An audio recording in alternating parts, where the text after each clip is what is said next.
जय हो बाला सुंदरी माँ। बहुत बहुत धन्यवाद आपका। हमारे 23 वर्ष पूरे हुए शादी के और बहुत अच्छी जर्नी रही।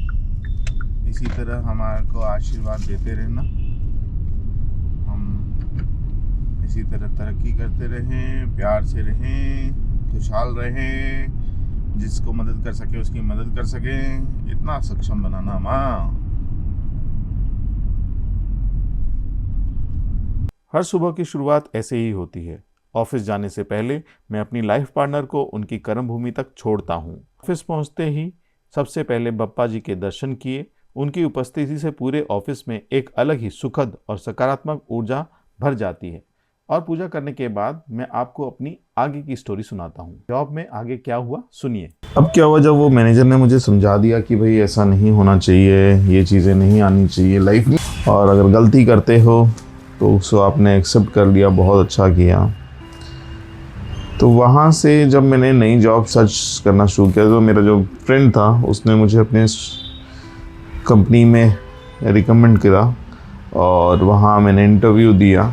इंटरव्यू देने के बाद कहते हैं ना, किस्मत जब आपकी प्रबल होती है तो उस समय आपका मतलब सारी जितनी भी कायनात है वो आपको सपोर्ट करने लग जाती है। तो मेरा ये हुआ कि मैं नॉन मेडिकल बैकग्राउंड का था और 2 फार्मा में काम कर चुका था, एक्सपीरियंस ले चुका था। तो उस चक्कर में क्या हुआ कि जब मैं मल्टीनेशनल कंपनी में इंटरव्यू के लिए गया तो सबसे पहले तो मुझे सबसे बड़ा रिजेक्शन ये मिला कि आप मेडिकल बैकग्राउंड के हो नहीं और नॉन मेडिकल आपकी फील्ड है जो कि आप फार्मा में काम नहीं कर पाओगे। तो मैंने उनसे एक रिक्वेस्ट करी कि सर आप एक काम करो, मुझे एक बार ट्रायल बेस थोड़ा सा बैठने दो और फिर देखते हैं कि अगर मैं नहीं होता हूँ तो फिर मुझे निकाल दीजिएगा। तो उन्होंने मेरा एक रिटन पेपर लिया जो कि टोटली मेडिकल बेस पे था। बहुत अच्छा मैंने अटेम्प्ट किया उसको।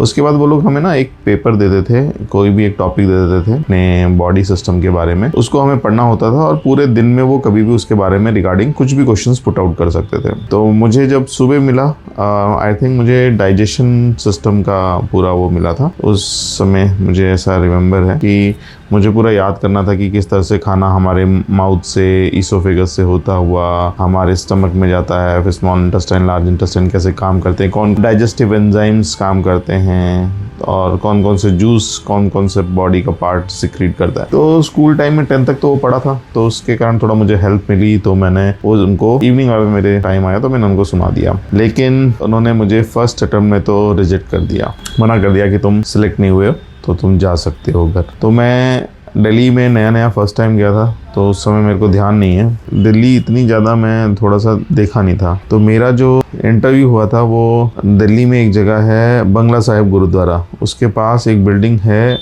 YMCA, उस बिल्डिंग के पास हमारा हेड ऑफिस होता था, वहाँ मेरा इंटरव्यू हुआ था। तो उसके बाहर निकलते कि जानकार ने मुझे बताया था कि इस नंबर की रूट की बस आएगी तो इसमें बैठ जाना और वो तुम्हें छोड़ देगा।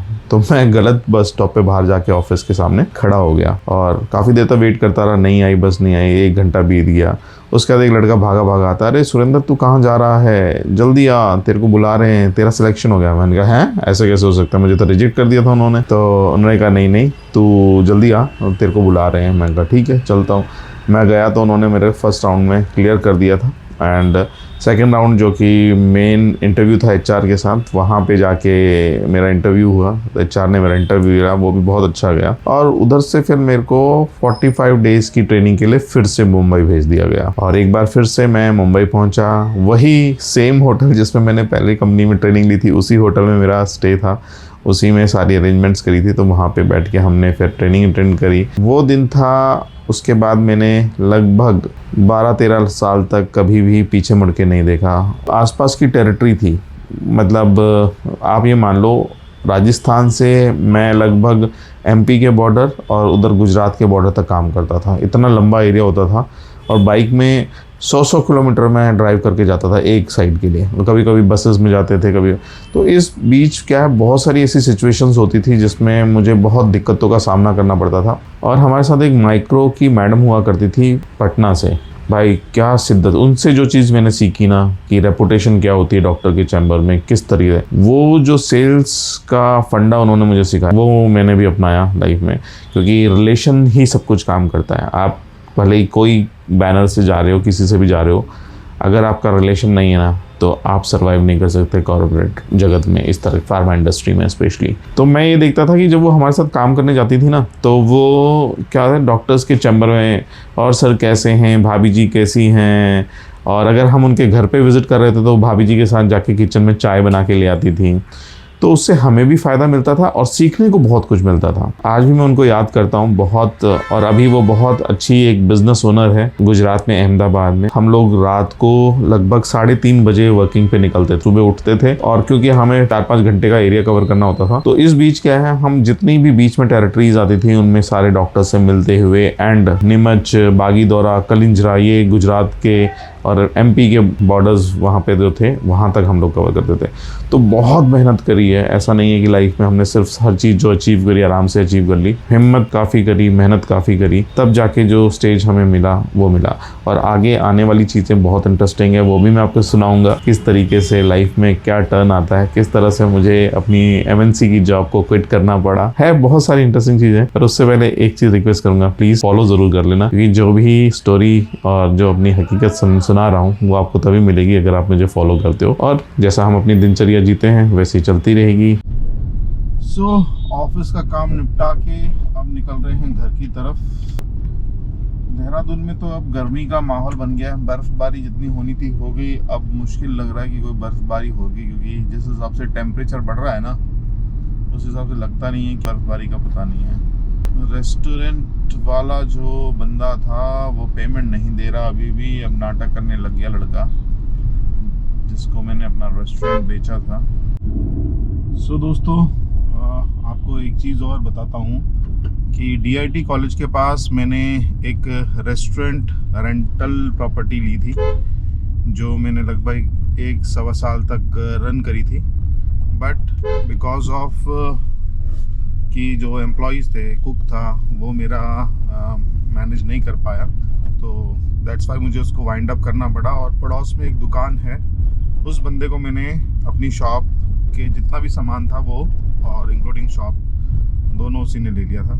और हमारी लगभग 1.5 लाख रुपए में बात हुई थी। ये मैं बता रहा हूँ आपको, लगभग 2 साल पुरानी बात हो गई। अब उसने 5 महीने का टाइम लिया था मुझसे कि 5 महीने में वो मुझे मेरी पेमेंट पूरी कर देगा, लेकिन इन 2 सालों में टुकड़े टुकड़े करके सिर्फ उसने 65,000 रुपीज़ ही मुझे दिए, और बाकी 85,000 रुपीज़ अभी भी पेंडिंग है उसी के पास। तो अब आज इतने दिनों के बाद उस बंदे ने मुझे बुलाया है, तो काफ़ी टाइम से वो मुझे मीठी गोलियां घटा जा रहा है। कभी कहता है कि शॉप आप ले लो विद सामान, और कभी ये कहता है कि अंकल मना कर रहे हैं, जो ओनर है रेंट आपको देने के लिए मना कर रहे हैं। तो ऐसा करता हूँ, शॉप मैं रख लेता हूँ, आप मेरे नाम से ही रन कर लो, ठीक है।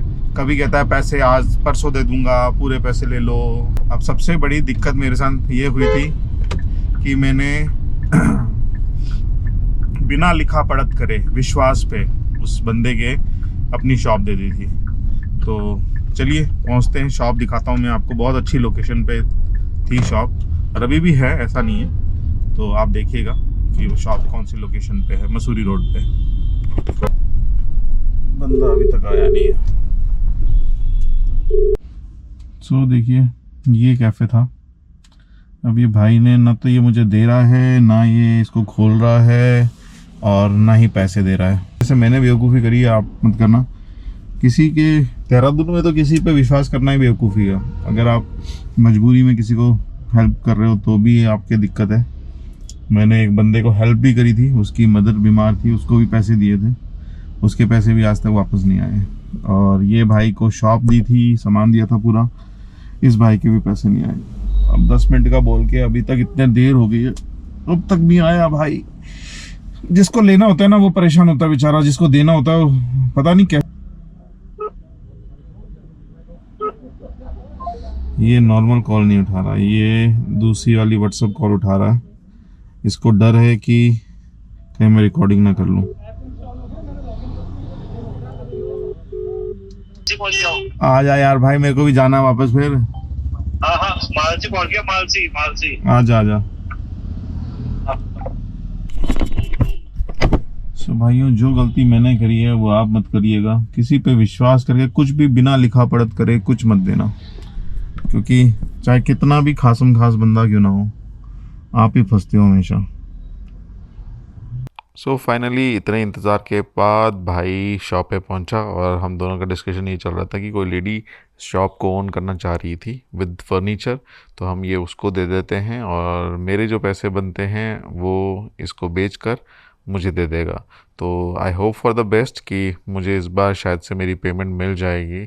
और बहुत लंबा इंतज़ार करना पड़ा मुझे दोस्तों, तो प्लीज़ कभी भी इस तरह का कभी भी किसी पे भरोसा करके आप लोग इन्वेस्टमेंट मत कर डालना, क्योंकि पैसे देना आसान है, लेना बड़ा मुश्किल है। लोगों के पास पैसे होते नहीं हैं, बट इसकी मजबूरी है। ये मुझे कह रहा था कि इसकी जो मजबूरी है उसके कारण ये मेरी पेमेंट नहीं दे पाया, बट इस बार वो मेरी पेमेंट पक्का दे देगा। और उसके बाद हम निकल चुके अपने घर की तरफ, और घर में जो दिनचर्या है वो चलती है। आइए देखते हैं। सो घर पहुंच गए हैं और सबसे पहले हम बना रहे हैं आज मिक्स दाल। तो सबसे पहले हमने डाल दिया जीरा, अब ऐड करेंगे प्याज। सो आज बन रही है हमारी मिक्स दाल। सो नमक डाल दिया, बाकी मसाले डालेंगे हम इसमें। हल्दी हो गई, धनिया पाउडर हो गया, लाल मिर्च हो गई।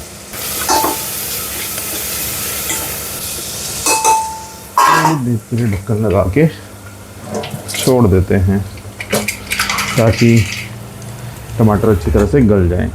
सो गाइस, हमने अपना दाल चावल खा लिया है और बड़ा स्वादिष्ट लगा मुझे तो। सो गाइस, हमने अपना दाल चावल खा लिया है और बड़ा स्वादिष्ट लगा मुझे तो। अब बच्चे लोग खा रहे हैं। हाँ तो अक्षत बता। मुझे बहुत बढ़िया लगा। चलो यहीं पे एक बाइट लेके दाल लेके देखते एक बार, हल्का सा फूंक मार के खाना।